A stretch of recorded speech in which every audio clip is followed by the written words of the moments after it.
we're talking about, or in line with what today's topic is all about.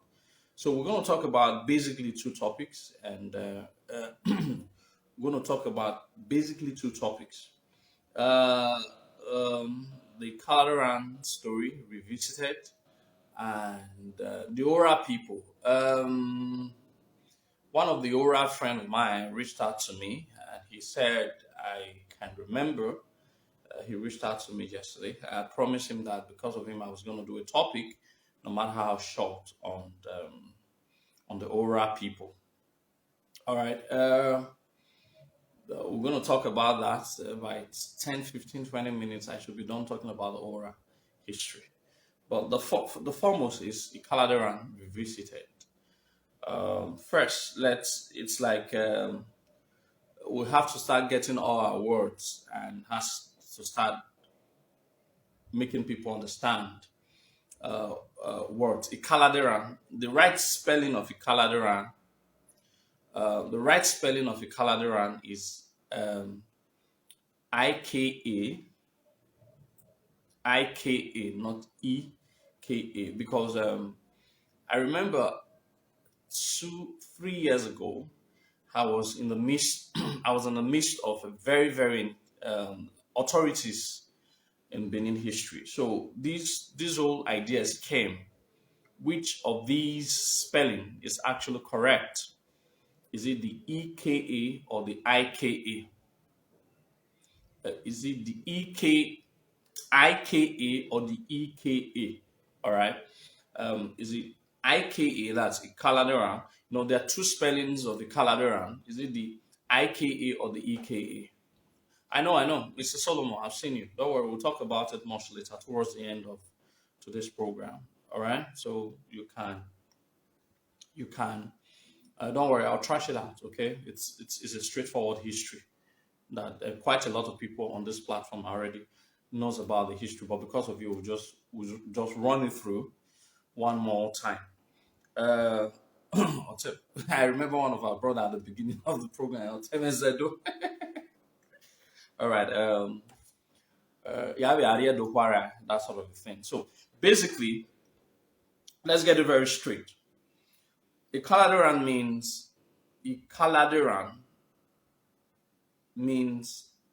the guides of a wood. Guides. All of these ancient Benin words, the guides of a wood. What you meant by the guide, the size, more of like the diameter of a wood, ensures the value of the wood. Ikaladerhan,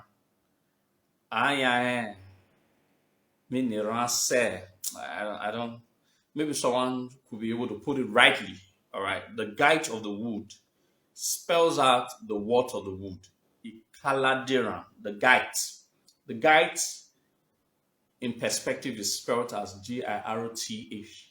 All right, like the diameter, the size of the wood explains the value, the worth of the wood. Ikaladerhan. All right. Why I want to talk about the Ikaladerhan, I want to talk about the Ikaladerhan from a perspective that a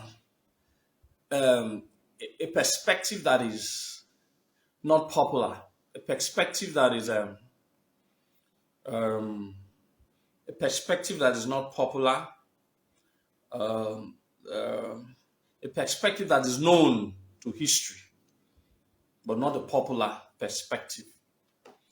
Um, you know, sometime last year, I was supposed to work on a documentary, and the documentary was supposed to review a documentary running into a lot of millions. Was supposed to reveal some of these things where we have to travel to Igala land and all of that. All right, the stories that has been passed on for a long time, that is only recorded by very few of our historians, is that Ikaladerhan left. Ikaladerhan left um, um, Ikaladerhan left Benin to Ile-Ife. All right, that's what has been passed on for just. I can't relax. You people will say you can't hear me. What is applicable to? I just hope I'm audible enough. What is applicable to uh, the popular version of the story that you are aware is that Ikaladerhan left Benin to Ile-Ife. All right. Well, that's not true. Ikaladerhan didn't leave Benin directly to Ile-Ife. All right. I think I've said it in in a lot of in a lot of my documentaries before. These stories have been there. It's just that we had a more of like a co-opted history that a one-way channeled history that we didn't want to make it cumbersome enough to talk about other branches of our history. All right, it was easier for some of the historians who have said that Ekadera left from Benin and went to Ile-Ife. All right, cutting out the essentials of he didn't go to Ile-Ife directly. He went to a place before he went to Ile-Ife. All right, all right. Last week, so that's the problem. People saying that they can't hear me. Last week, I talked about. I think I really would need to get a mic because I'm actually screaming on my voice, and that's why I really get tired and easily have headache because I'm screaming so that you people can hear. And I don't know why. All right. So, like I was saying last week, I talked about the Paidu chronology. You've not missed a lot. I might be Mr. Bamawo. All right. Last week I talked about the chronology of Paidu's travails or travels. All right. In the course of that, in the course of talking about it, of Paidu's travails, I talked about briefly about Ikaladerhan, and I mentioned that Ikaladerhan did not leave directly from Benin to Ile-Ife. He left from Benin to Uhe, Kogi State, present-day Kogi State area. People have to get this very fact. This is the authentic fact. Like I said, I'm not a person who shies away from history. I'm an authority on Benin history by God's grace. I'm getting there. I'm not there yet, but I'm getting there. All right. I can take anybody on this matter. Ikaladerhan, I repeat, did not leave Benin to Ile-Ife, Osun State, present-day Osun State directly. He did not. All right. He did not. All right. We're cutting a lot of parts of essentials. Me myself, I've been cutting it all because I felt it wasn't really necessary. But right now, we have to start giving an elaborate perspective of our history so that people can really understand the channel of pathways. Because there are a lot of connections that we're cutting off that we have to start appreciating or we have to start exposing. All right. Ikaladerhan, I repeat, did not leave from Benin, present-day Benin land, to present-day Ile-Ife in Osun State. He left Benin to present-day Kogi State area. And it was from Kogi State area, Uhe, that he left for Ile-Ife. All right? That he left for Ile-Ife.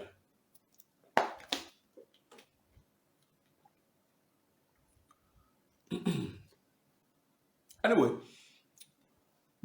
all of them, before I continue, I've been told severally of how not just only him, a lot of Igbos also come to the program. They don't say anything. They just watch my program and they go up and cut and edit. And a lot of persons said I should speak about the Igbo people. All right. Why do a lot of people think that it's only more of Yoruba people I've been speaking about? I don't talk about Igbo people. They have accused me that Well, the reason is very simple. The Igbos, I can't be a Benin man, cannot be talking about history and make reference to Igbo people. All right. Um, we are not I found historically we are miles apart. I can't be contexting Benin history with Igbo history. There are not much of a similarity historically between the Igbos and Benins to amount to me discussing about them. And that's why for best reasons, I don't talk about them. Well, I understand why they are very, I understand why they are very pained. I understand why they are very pained. I understand why they have been carrying Benin matter heavily. You don't have to blame them. I've always said it before. All right, it's like a child who is being denied his independence. All right, they are fighting to have a country of their own, and they think that the only reason that they are not getting it or they are not making headway, all right, it's because of the Benin people. So I understand their cry as a baby or as babies, why they would do everything humanly possible to insult, pay people to denigrate our history. I understand. It's like we are not like they have two basic enemies to their freedom: Nigeria government and the Benin history, not Benin people. It's Benin history. They don't, like I've said, all right, like I've said severally, they don't hate Benin people. Igbos don't hate Benin people, but they hate Benin history. Why do they hate Benin history? They envy Benin history. All right, Benin history has become a problem, all right, that is affecting them in every of their move for self-independence. All right? All right. It is really inhibiting their growth to survive. All right. So they go to Delta, go to Anyomaland, go to Ikaland, and go to a lot of these places. And these people tell them, no, we are not from you people, we are from Benin. It gets them angry. They're not going to face those people, they are going to face us because it's the history that we have. They go to Bayelsa, the same people in Bayelsa also, oh no, sorry, we are partly Benins and we are partly Ijaws. They get angry. Benin again, do you get? Then they leave again. They go to River State. They meet the same Benin people. So we have become the history, our history has become an unbearable pain in their mind that they will do anything to. They don't hate you. They don't hate you, like I've always said it, so that's why I don't have issues with them. They don't hate you. A lot of our people have issues with them because of their arrogance and all of that. Benins are also arrogant. Basically, Benins are prideful. Benins are, I've been told severally that I'm a very arrogant person and all of that. So why so much of those hate is coming because they have been denied. They think that we are denying them of their rights. But history is sacrosanct. You don't bend it. You can want to bend it, but history remains.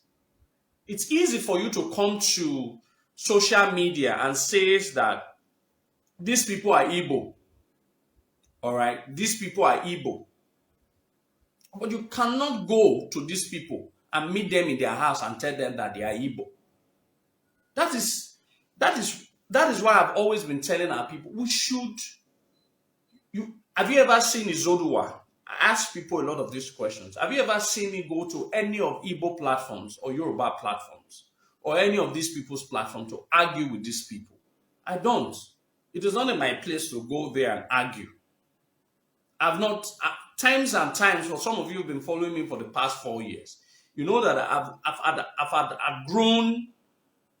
outgrown social media propaganda, because I have been to all of these debates, all of these things ongoing. Who get this one are Igbo, this one not be Igbo. I've been to meet with the kings, the nobles, the elites. We don't go meet them for their house, present this question to them, and I also laugh that they laugh. And they will ask us one question. He said, the last time we went to Ogbaland, when we met with the Oba of Ogbaland, I hope some of you followed that program. You know, the Oba of Ogbaland, the Yase of the Oba of Ogbaland told us. He said, you see that when you people were coming, we had to shut down every event that was to happen for that day to receive you people. That is because we know who we are. He said, he said, go and provide any evidence whereby you said an Igbo person was even allowed to come and see us in our parlor, not to think about giving them a grand opening ceremony like the one we accorded you people. So someone who has traveled to these lands, to these places, have interacted with these kings, have interacted with these nobles, I've interacted with these elders. This is not even about books, how many books I have read. I have experienced that tens of times. Going to these places to meet these people, creating my own history. There was a case of what happened about 2 months ago when some royal majesties came to see the Oba of Benin, and they went to see the Iyase. And they were talking about this connectivity. What the Iyase said is that if there's any person that he knows that has this authority on Benin descendant, it has to be Oduduwa. I'm creating my history. I'm not reading history. I'm creating mine. This is how you make history. At the end of my sojourn, I will have an encyclopedia of Benin descendants to write about, because I have been there. I've interacted with them on the ground level, not on the social media propaganda. So please, why I've always said this. A lot of our people get worried that they have opened 1001 pages to smite and to spite the Benin history. Don't argue with them. Oduduwa doesn't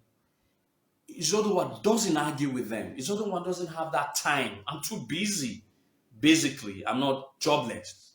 All right, to even get to be pressing my phone or come on a live video and be arguing with them. All right, the only thing I feel that the ancestors have enabled me to do is to come to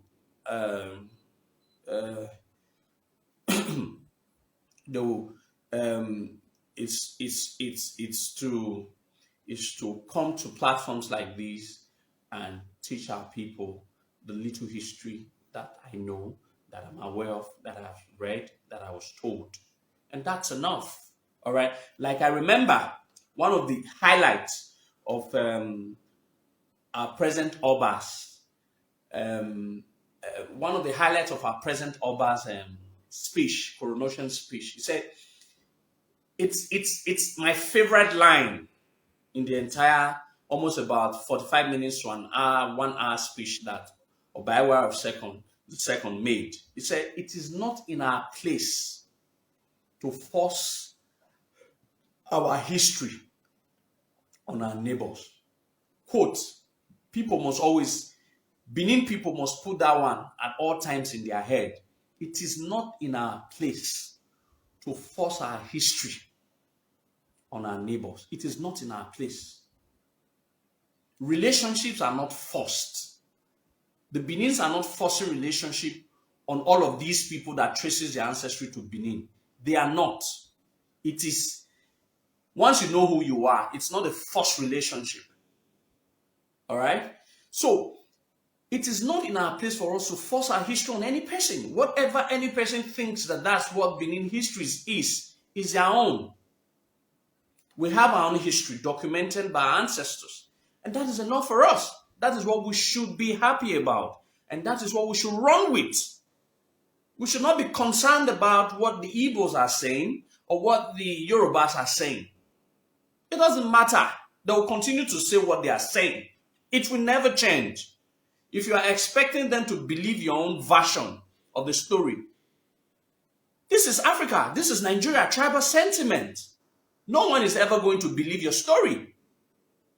Just like you are not expected to also believe their story. If you believe their own story as against your story, that makes you foolish. That makes you foolish.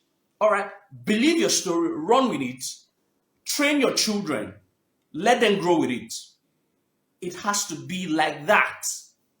So forget about what they are saying and concentrate on the history of your land and on your people. Anyway, having said that, like I was saying that, the topic of today is Ikaladerhan revisited. Mr. Solomon will discuss about ORA. That's much later. That one will not take 10, 15 minutes. The story of OBA OZOLUA establishing the ORA people and all of that. Get this very clearly. Like I've said, all right, we've cut some parts of our history out. All right. I normally go on an historical lecture also on Clubhouse. For some of you know the platform called Clubhouse. It's like a podcast. It's more of like a radio station. You could talk, everybody could talk. It's very interactive. All right, a series of questions were asked. I will attempt to answer some of those questions,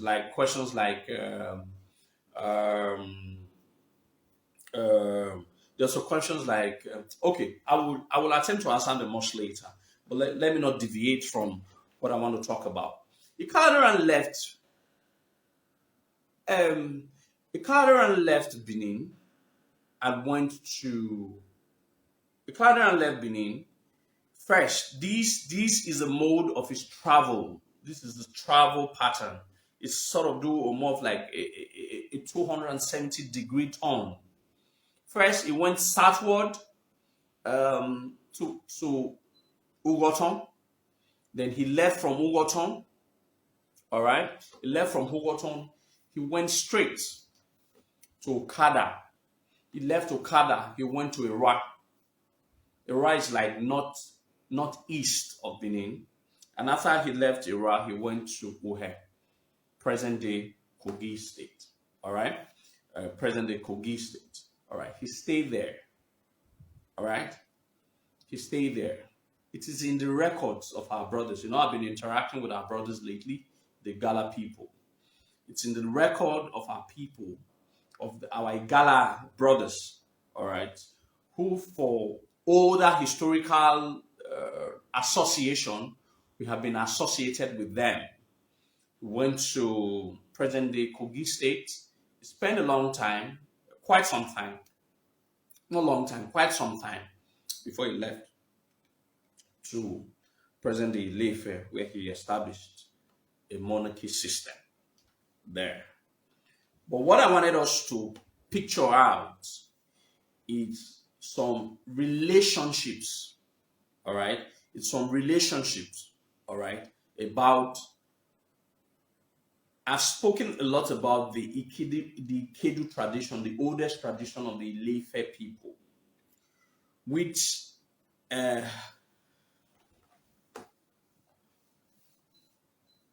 don't understand. Sometimes our people are very, very surprising. This Osama Pa, sometimes you're very, very surprising. And sometimes you say things that could be very annoying. Do you know how many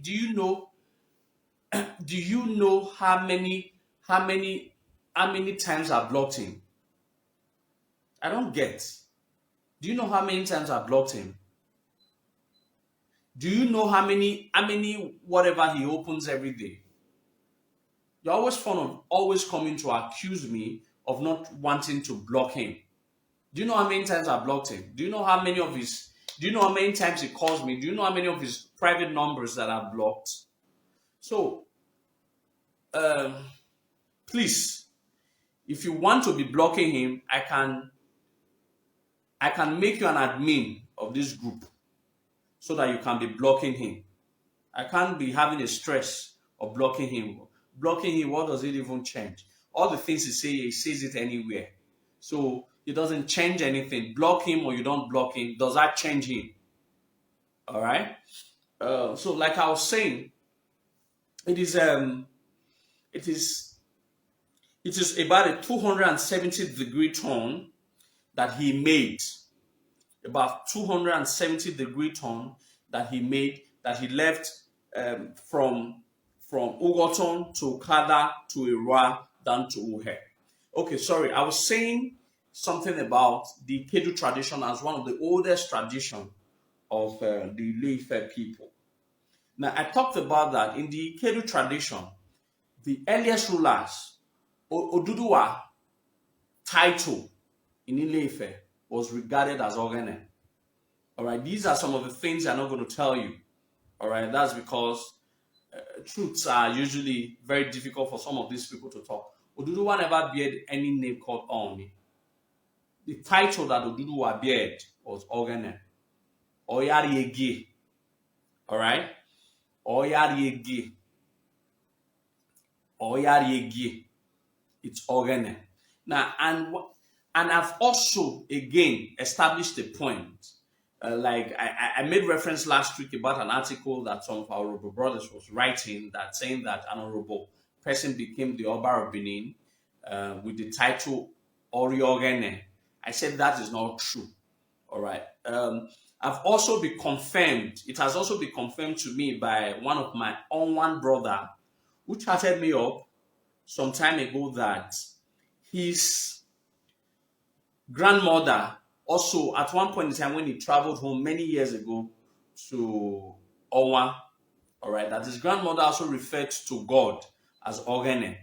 I established it very correctly, all right, I established it very, very correctly that Ogene is not an Yoruba word. Ogene is not an Yoruba word. Ogene is not an Isoko word. It's an Edoed word. It has always been an Edo word. Still sparingly used in Benin City today. Still sparingly used in Benin today. It's Ogene. Still sparingly used today. So it is not wrong because some parts of Edo family retained Ogene. Some part of the Edo family retained Ogene does not mean that they own it. It's not. All right. Earliest Ogene, and I've also established that there's never a time that Ogene has means God. All right. It doesn't mean God. All right. Maybe in modern day description, it's not being referred to as God. All right. But in the purest of sense, Ogene means someone in place of authority. I said that last week. Someone in place of authority, someone who have a reference like God representative, like what Oba is. So Ogene means basically, Ogene means Oba, like someone in Ogene means Ogiso, basically, like someone in place of authority, someone who is like a representative of God himself, not God. All right, someone who you can reference as God, like more of like a subordinate of God, or so. I don't know how to put it very clearly, but someone in the place of authority. That's what the Benins had referred in the old Ogiso, the language of the Ogisos as Ogene. All right, someone in place of authority. All right, it is not being largely retained by the Yoruba, but it's still being used sparingly in Benin. Like one of the accolades, I said it the other time, Ogenosa. We still use it, Ogenosa. All right, Ogenosa. We still use Ogenosa. Then we still use the word, one of the appellations of the Oba of Benin, Oviogen and Uher. And I've said it, when Oviogen and Uher, I've also established in our last Sunday that Ogen and Uhe means someone in place of authority at Uhe. And Uhe is not Ile-Ife. I've said that. People should understand it. It's not Ile-Ife. All right? There are semblances.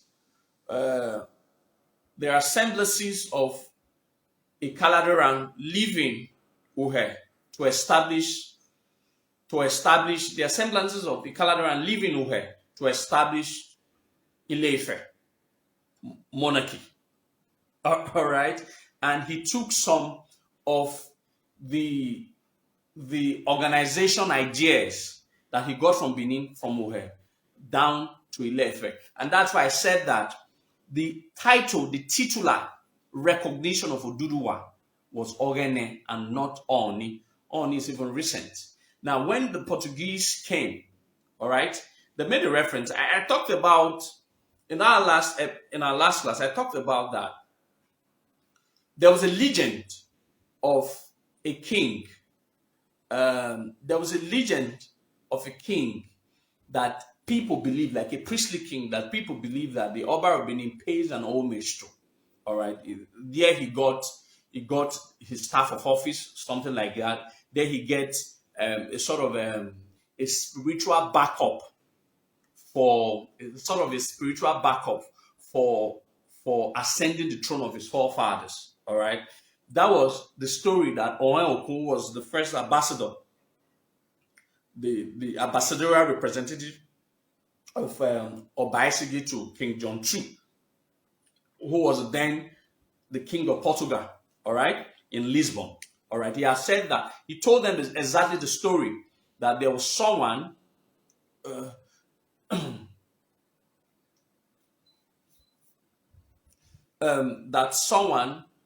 there's always someone that the Oba of Benin pay tributes to and all of that.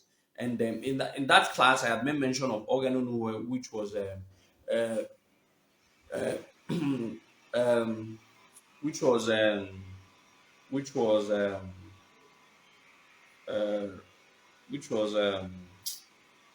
Paidu. All right, more key phase. We are not mates intellectually or historically. We are not mates. So you should look for a better candidate for you to debate with. I can't accept to debate with you, my brother. Myself. So like I was saying, so it was because of that there was the Portuguese came. The Portuguese wanted. There's a reason I wanted to derive something here. The Portuguese had recorded that the Obas of Benin were paying tribute to someone. Now, they refer to the person as Organe. All right, they refer to the person as Organe. Now, Organe, it's a misrepresentation of Organe. All right, it's a misrepresentation of Organe. And what is most striking is the Portuguese description of where that priestly king was. Look at what they said. They said that this great potentate, they referred to him as a great potentate of the interior, is in the northeast of Benin. Northeast of Benin. That's what they said, northeast. The Portuguese could be wrong in pronunciation, but they can never be wrong with direction because they were great navigators. So they said that the king that the Obas of Benin pay tribute to, I explained it, what that represents, Paidu and all of that in our last class. All right, they said it was northeast of Benin, and it was at the confluence of the great waters. Confluence of the great waters. Great waters. There are no great waters in present-day Osun State. First, Osun State is southwest of Benin. It's not northeast of Benin. All right? It's southwest of Benin and not northeast of Benin. So they were referring to the northern part of present-day Edo State. All right? That's very clear. So they were very correct that it was present-day Kogi State area. All right? Now, when Ikaladerhan self-exiled himself,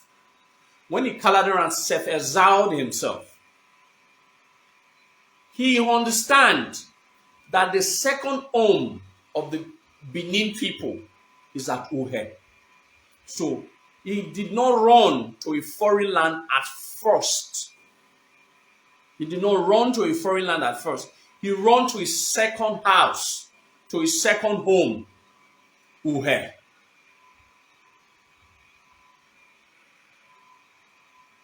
All right. He did not run to a foreign land first.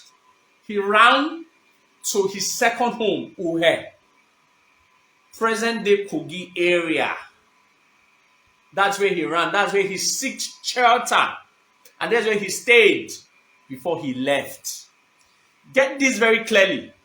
This story I'm presenting to you is also recorded in the canals of the Igala, that one of the prince of Benin left Benin and came to their land and left there to go and establish a monarch at Ile-Ife.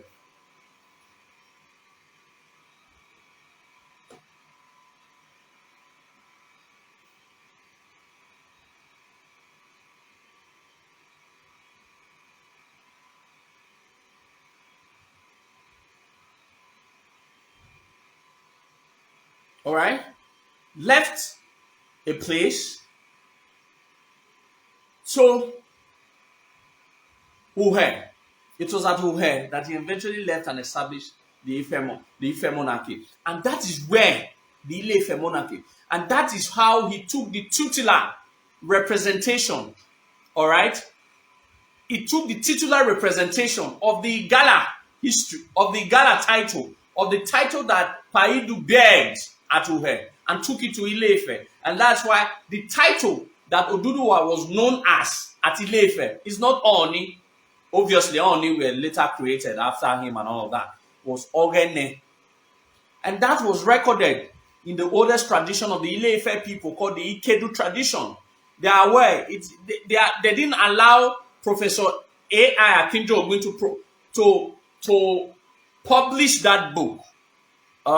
Or to publish that book, because they know that there were so many truths in the story of how the original names of the earliest kings of Ile-Ife were called Ogene. This is published in their own works. I'm not saying that one Benin person wrote it or one Portuguese person wrote it. A renowned Yoruba historian wrote that work.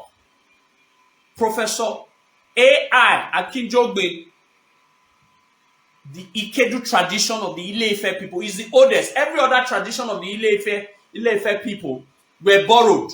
The oldest and the most original of all the traditions of Ile-Ife is called Ikedu.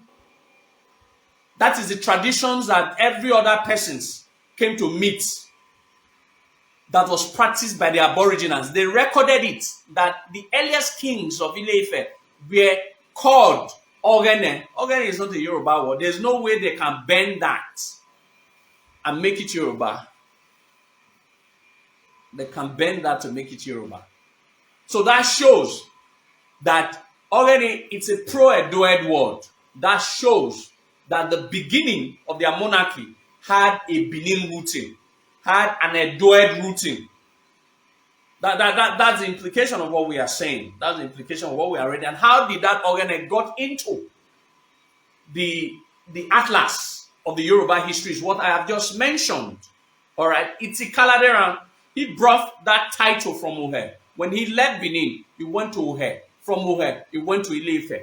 He took the title of his forebears, Paidu, Ogene, and took it to Ile-Ife. And that's what the title, that's what he was known at. He could have taken the title of Ogiso because he was not in Benin land. So he took one of the title of his forebears, Ogene, and took it to Ile-Ife. And that's what he was regarded. So Oduduwa had a title, and that title was Ogene. Oyariovan. It's not Oduduwa, it's Ogene Oduduwa. Didn't want man. Anyway, let me drink some water.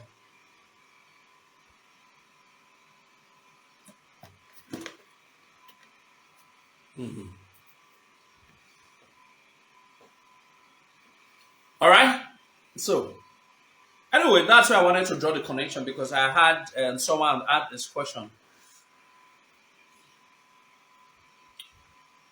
Mr. Joseph Eboemie,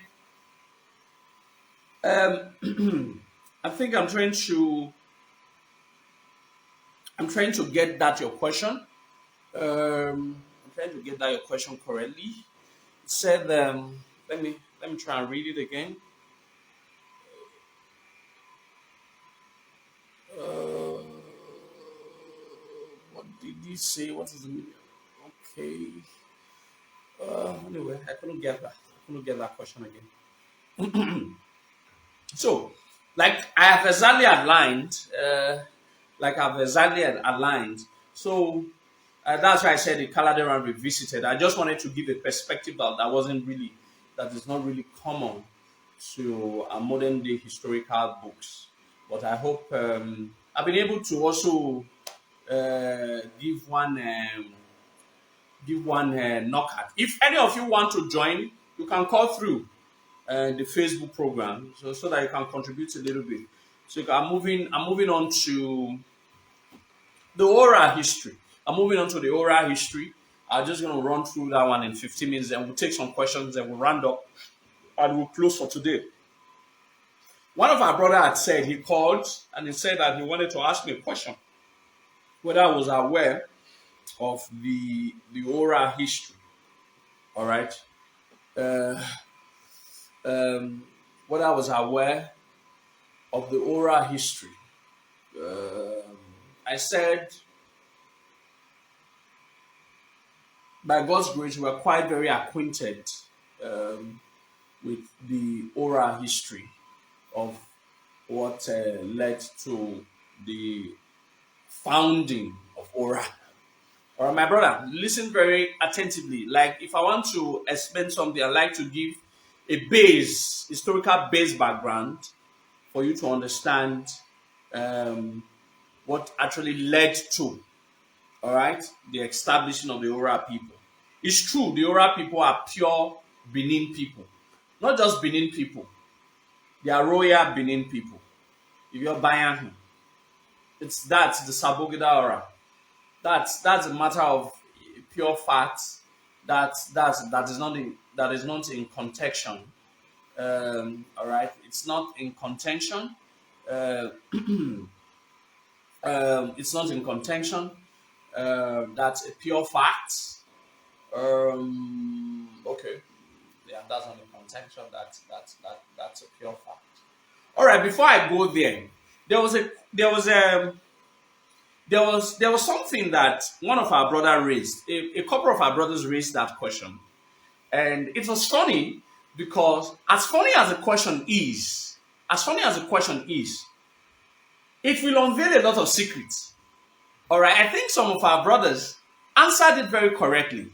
One of the questions that was asked, someone said it that ever since Oni have been coming to Benin to see Benedion, to see the governor, and laughing the other day came to see the governor, to see the. Why are they not going to see the Oba of Benin? Why are they not going to see the Oba of Benin? Like other royal majesties that comes to Benin, they must first of all go and see the Oba of Benin. Someone asked that question. I think someone asked that very intelligent. I think I saw the question. It was a question from the platform of one of our brother, Humans of Edolan. All right. One of our great brother. All right. I learn a lot from his platform all the time. All right. So I think that's where I saw that question. So I just laughed. Yeah. This is it. The answer to that question was unveiled, all right, October 23rd, 1990.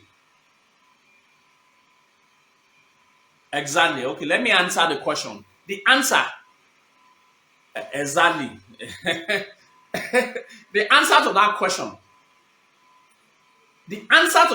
that you've asked, Onisijuwade gave the answer in 1990 when he was interviewed by Lagos Daily's, I think Lagos Daily's newspaper. Yeah, I think it's called Lagos Daily's newspaper in 1990 after he came on from the Olojo festival. He answered that question. And this is what he told the journalist. It is recorded. We have the next Sunday program. I will show you the paper. I have one of the books that was written by a Chief Osenigeru, the photocopy of that magazine in 1990. There's a photocopy inside the book, so it's not as if it's a lie. I'm saying it now. All right, I'll read the dates to people so that they should go and look for the magazine to read. All right, the journalist had interviewed on Lagos Daily newspaper in 1990 after the late Onisijuwade came from the Olojo festival. I asked him the question. He told them that the founders, listen, this is what the Onisijuwade said. He said the founders of Ile-Ife, all right, had given an instruction. The founders of Ile-Ife had given an instruction that when the Oba of Benin, listen very well, he said the founders of Ile-Ife had given an instruction that when the Oba of Benin is to come for a traditional visit to Ile-Ife, the Oni must sacrifice 2 cows. Two cows. Then when the Oni is to visit, on a traditional visit is to visit the Oba of Benin, he must sacrifice 5 cows and other ritual materials. You know, we don't talk fallacies. This is from the very mouth of the proud late Onisijuwade. This is what he said. We have the evidence. He said the founders, let me repeat, he said the founders of Ile-Ife had instructed that when the Oba of Benin is to come on a traditional visit to Ile-Ife, the Oni must sacrifice 2 black cows. Specifically, it's black. 2 black cows. But when the Oni himself is to visit Oba of Benin, Oni himself must steal, not the Oba of Benin. Oba of Benin do not sacrifice, it's an Oba. Okay, 5 talk back. Must sacrifice 5 black cows. Now, this is where it's interesting. So that means we must get 2, 3, 4, 5 facts from what the founders of Ile-Ife are told the Oni. First, they place more emphasis on relevance in Benin than Ile-Ife. Get it. When the Oba of Benin is visiting you, you sacrifice 2. When you are visiting him, you sacrifice 5. So that means the founders of Ile-Ife knew the relevance, the superior relevance of Benin to Ile-Ife. And the Obas of Benin, or the founders of Ile-Ife, also knew that a king do not make sacrifices. It's only a priest that makes sacrifices. So right from the very foundation of the Oni title, they were meant to be priests. A priest ogbewe. A priest ogbewe. Have you seen the Oba Benin carry knife to be slaughtering cow or goat? But Oni does it. I saw him when the Oba visited him on a courtesy visit. When the Oba Benin visited, when he went on the traditional visit, I saw 2 black cows on one side, and I saw the Oni killing a dove. So that's the day it was very confirmed that it's actually a chief priest, not a king. That's why he makes sacrifices on his own. Just like what the Ohens of Horomi and of Enya we also do.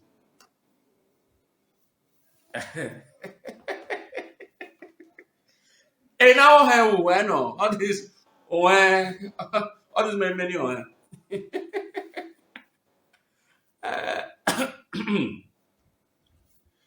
all right.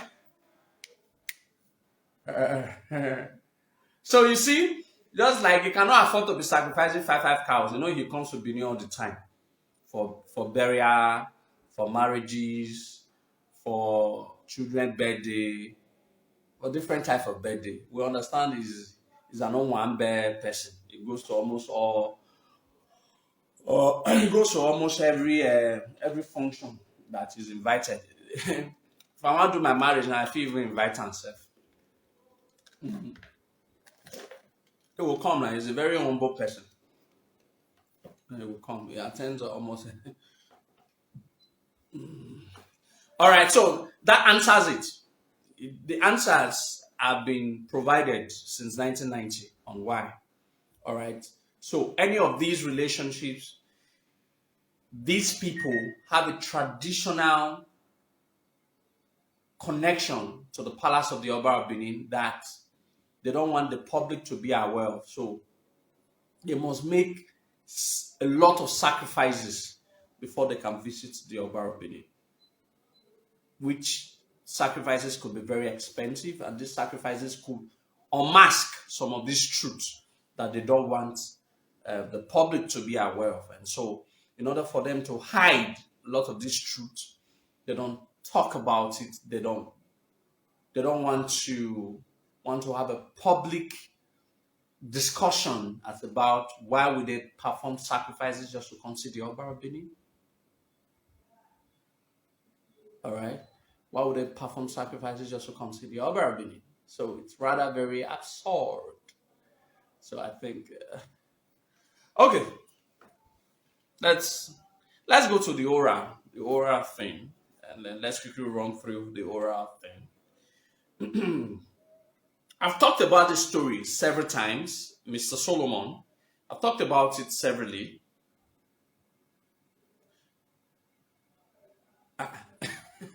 Wow, I don't understand.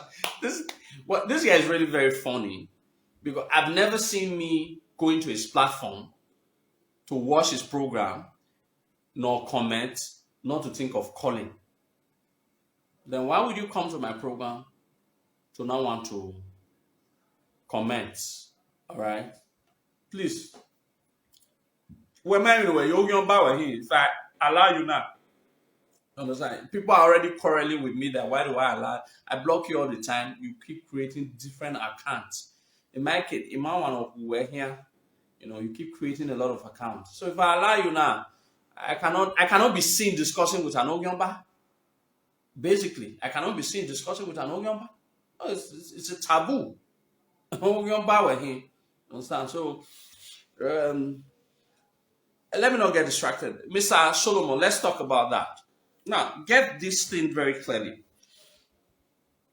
Obaiwai had two sons, OBA OZOLUA. The history, remember, they poisoned themselves and they died and all of that. Then later on, he had three sons. Ezoti, he had Olua, he had Ozolua. All right. Ozolua is called Prince because the day he was born,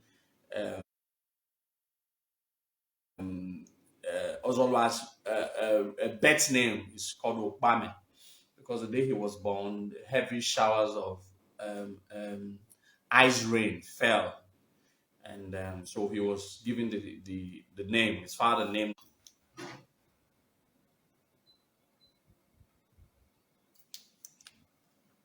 Uh-oh. Okay, sorry. My data is low. I didn't even recharge. So I have to just quickly run through. I'm coming. Let me off the TV. Maybe it's consuming data. All right. my data is low, so let me just quickly run through so that before it finishes, I won't be able to recharge now. Okay.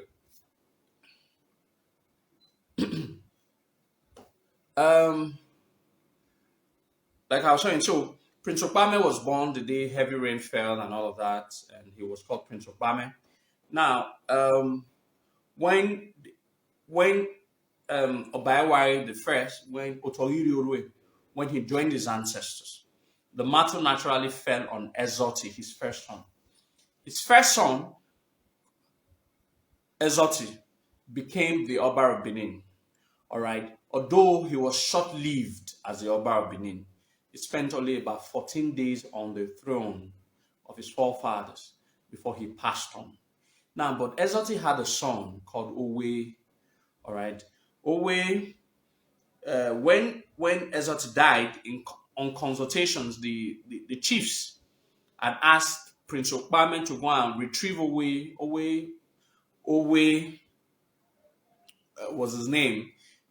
He was a young boy, probably less than 10 years old. Was to retrieve him so that he can come to Benin, but not to assume the throne, basically. But he was a prospect to assume the throne. All right. So it was a prospect to assume the throne, but not to. It was a prospect to assume the throne, but not a sole right to assume the throne. So Prince Okpame was given the levity to go and bring his nephew, all right, his nephew from area now called Eho side of present Ohunde, where he was staying with his mom.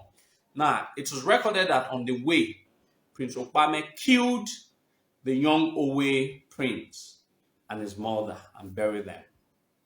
All right, when Prince Okpame got to Benin, he now gave a news that animals devour them and all of that. But the chiefs were aware, they completely understand the high-handedness of Prince Okpame, and they said that it was not animals that killed them, that he was the one who killed them. Because of that, he had committed a very terrible abomination. So he was banished. He was banished. Mr. Solomon, I hope you're listening. So he was banished from Benin. He left Benin angrily. He was banished. He shouldn't have been angry because he actually was accused of that crime.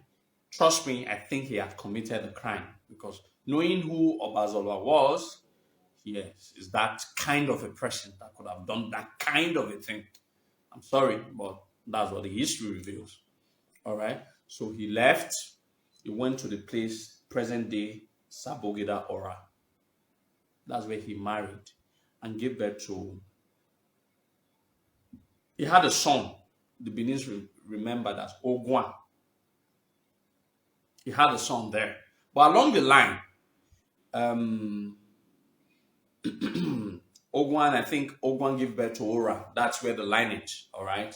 But his first son was OWAN, all right? Along the line, the throne became empty. I don't want to go through all of those stories, all right? That one doesn't really concern you that much, all right? Along the line, the throne became empty, and Benin Kingdom became a republican state.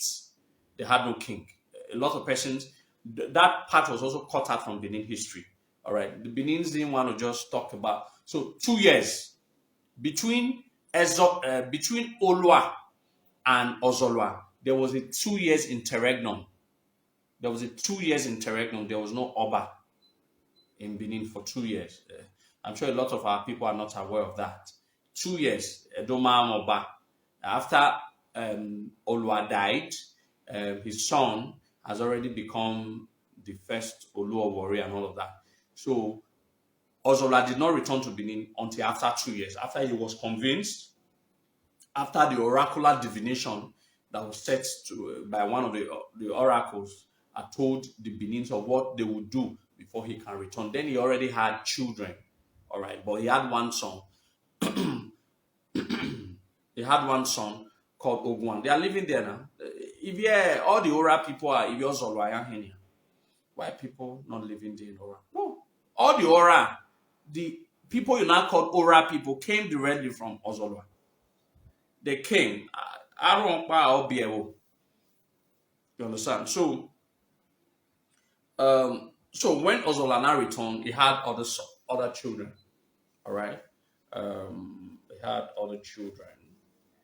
He had two other sons, Arwan and Esige. Arwan, Idubo and Osawe. Osawe became Esige, Idubo became Arwan. Now get it very clear. Unlike what is being projected as Benin history, Arwan was not Oba Oluwa's first son. All right? Arwan was not Oba Oluwa's first son. That means Oba Ozolua's first son and second son did not become Oba in Benin. It was his third son. I want us to get it very clearly. His first son was born in Ora. His second son was Arwan, who also did not become the Oba of Benin. It was his third son, Esige, that became the Oba of Benin.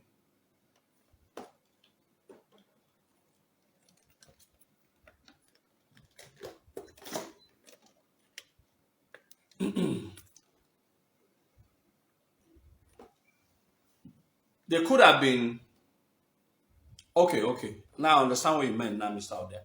Were people not living in Ora before him? Possibly, there could have been people. But you know how most of these places are made. It is not who were living there. It is the kind of people that started living there. Sometimes you could have been, it's a normal thing. There are some people in one area, in your area now, there are some people that stay there for 10 years. Nobody's aware of them. Then one person just comes and everybody becomes aware of them.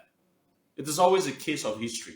There might have been people living there. It might be true, might not be true. But what the most prominent figure that came to town was Prince Ozolua. Being that he's a prince, who is the next in line to be the Oba of Benin, he should have a lot of courtiers, a lot of military troops that will follow him over there. So his presence would have been felt and become so loud that it naturally will cover any other thing that happened there, whether there were people, whether there are people or not. Now, in the first contest, like Messier Kwa said, the question he has raised, in the first contest, I've done 3-4 family meetings with at Evieme at our shrine there at Emidu Shrine. I've done a couple of, I think I've done 4 meetings. When my grandfather was here, like I used to follow my grandfather. Not that long ago, 4 years ago. I think the last meeting I attended at Evieme was 4 years ago. So at Evieme, at our shrine there at Evieme at Emidu, where Isekere meets Evieme by your rights. We have an Emidu there. All right. I used to go there and we do meetings there. All right. There I was told that if your Oba don't prostrate, generally, the main lines of the Oba's children don't prostrate to greet the Oba. It is the tradition, but it is not a precursor of rights. It's not a precursor of rights. For example, if I am one of the sons of the Oba of Benin, I accompany other people to go and say His Majesty, and every other person's bow, and I did not bow, the monarch will not frown at it. The monarch will ask, why? Who are you? Then if you're able to introduce yourself of being one of the sons from patrilineal lines of the Obas, it's not a problem.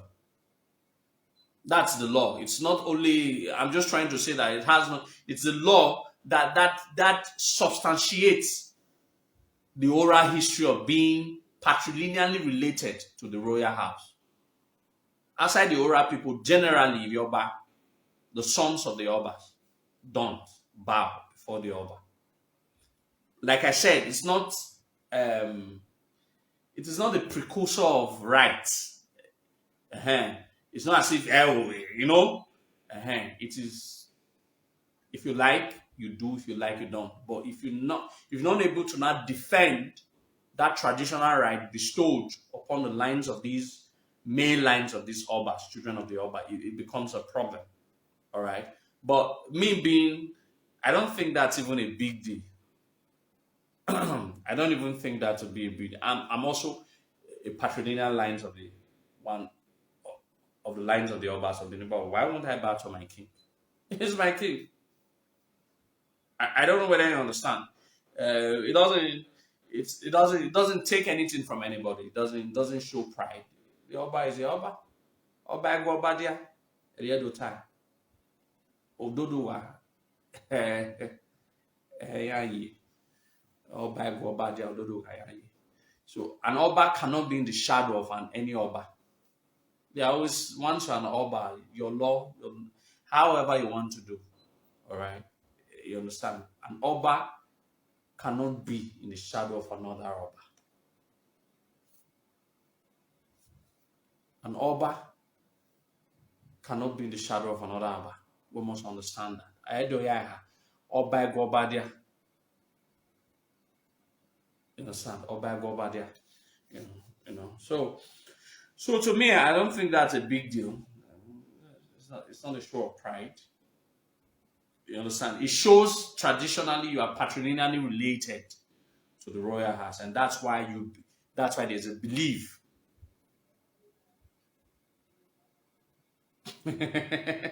No, he's right, Monsieur Ekwase. He's right. You understand? He's right about that. If you also watch ORA people are regarded as Ozola's children. All right, are regarded as Ozola's children. So, and I make my anyway. I think if there are other questions, you could ask your question. You could come online, and I could accept you, and so that if you want to ask questions, if you want to come up, you let me know so that we can take one or two questions, and then we round up for today. So that by the day, I have Monday, quite a very busy day for me on Mondays.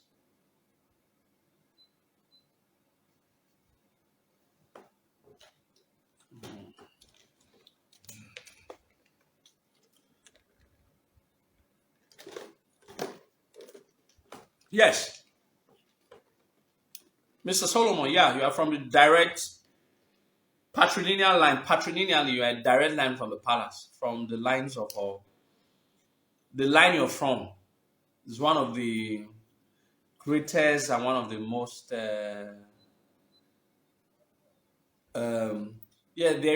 There's a pre-Adamic cataclysm.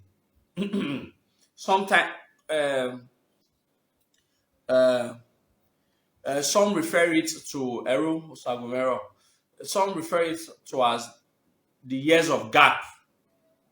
There was a gap, all right, because some scientists could not reconcile the story of the biblical creation and scientific evidence of Big Bang. Because they were millions of years apart. Anyway, we'll discuss that. Why the first instituted in Guapata.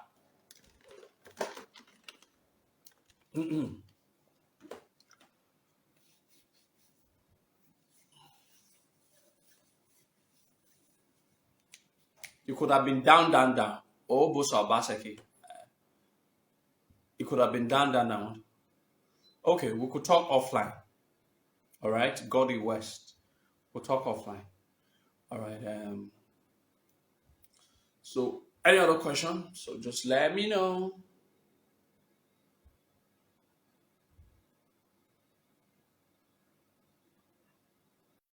Do you want to come on?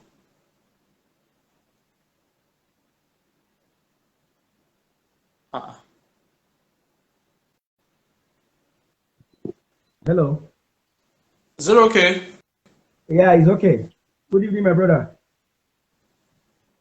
Good Can you hear evening. me? Yeah, good I can hear evening. you. Yeah.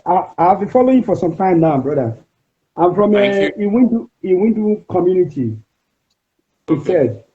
So I was around one day when Community. Iwindu was pataki. Where's the kakabo, my brother? Yeah, I was really when you talk about my area, I was very happy because those days I grew up there. Seeing we have been doing they have been doing a lot of things there. Well, even when I came with my classmates those days, we normally do things they do in villages. Almost everything, the traditional culture, everything. So I was imagining that what is the who are we and where are we from? What kind of how will I put it? What kind of people we are in Edo State?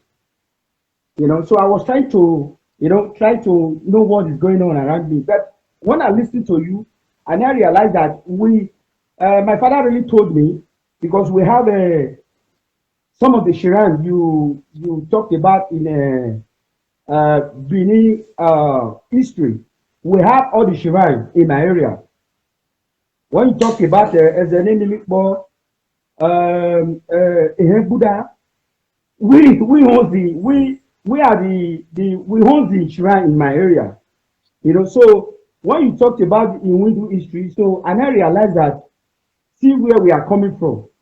So I appreciate you. I thank you for that. And we are planning to invite you soon so that you can tell us about our history.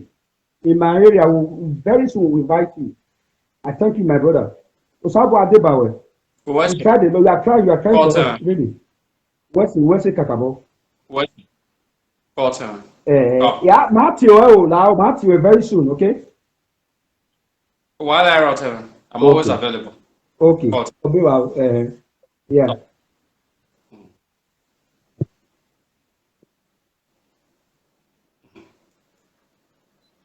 Okay. So, any other one?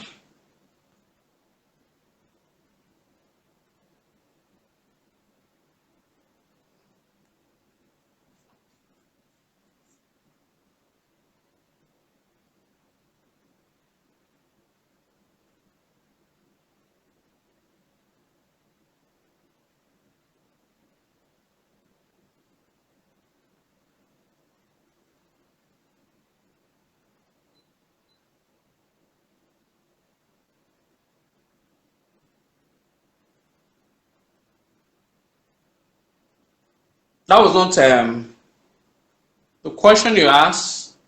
Um, I'm coming. Can't get. Terry, we were again. Also, sorry. The question you asked, no, only didn't come from a traditional visit. All right, that was a ceremonial visit. All right, only didn't come for a traditional visit. That's a ceremonial visit. All right, they only came for ceremony, for a coronation visit. But when the Oba of going there, he went for a thank you slash. Oh, I gave me Oba now. It's not traditional, so he sacrificed two cows, two black cows.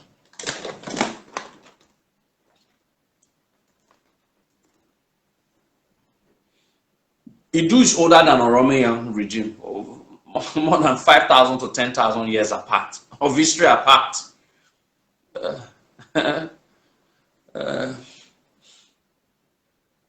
So, in absence of question, in absence of question, okay, be rounding up soon. Okay.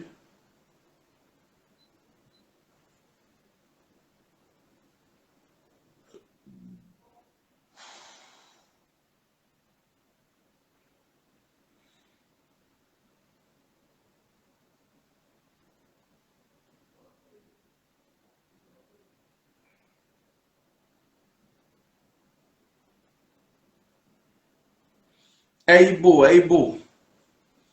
I would have loved to answer your question. I think Able plays one of the most outstanding role during the Uge Mobo. The Uge Mobo. I think is the chief propitiator. Someone should correct me, or the Uge Mobo. All right, which is actually done outside the palace, in front of the palace gate. It was the story of the festival that has to reenact Oba Ishige's victory over Aran. Now, Ebo deputizes Uwangwe Agbono Maibo. Agbono Mawangwe or Maibo. You understand? Aibo title is more of like a twin title to Owangwe, only that Owangwe is higher, hierarchically. Owangwe is the head of Igawonogbe. Under the three palace societies, the highest amongst all of them is the Iwebo. All right, and Aibo is the second in command of the Iwebo. Iwebo Palace Guild. I met one of the my tailor. It's also part of the Iwebo Guild. They usually say that other guilds are like children to Iwebo. Iwebo is the biggest palace society by a very far margin. So an Aibo is the second in command after Owangwe. So Aibo plays a very crucial role, I think, during the game mobile. All right. But I will have to confirm that. I hate not being authoritative about what I say. So you will leave it like that. Next week Sunday, peradventure, I should be able to have more. I've forgotten. I used to know some of the functions of some of these top palace chiefs. What led to the death of Obayawa, two sons on the same day? I think we've talked about envy. They became envious of themselves as a result of the women they married. Koboiwa, who was not designated to be the next Oba of Benin, and Ezuwara became the Enogi of Iyowa, the first Enogi of Iyowa. So Ezuwara's wife was not saying that if Dete Ezuwara talk what, you know how women talk, like if Ezuwara not qualified to be the next Oba, instead of allowing his brother, his half brother become the Oba, and envy struck, and envy struck, and before you know, the both they poisoned themselves unknowingly, and they both died. It was envy. They were envious of themselves as a result of the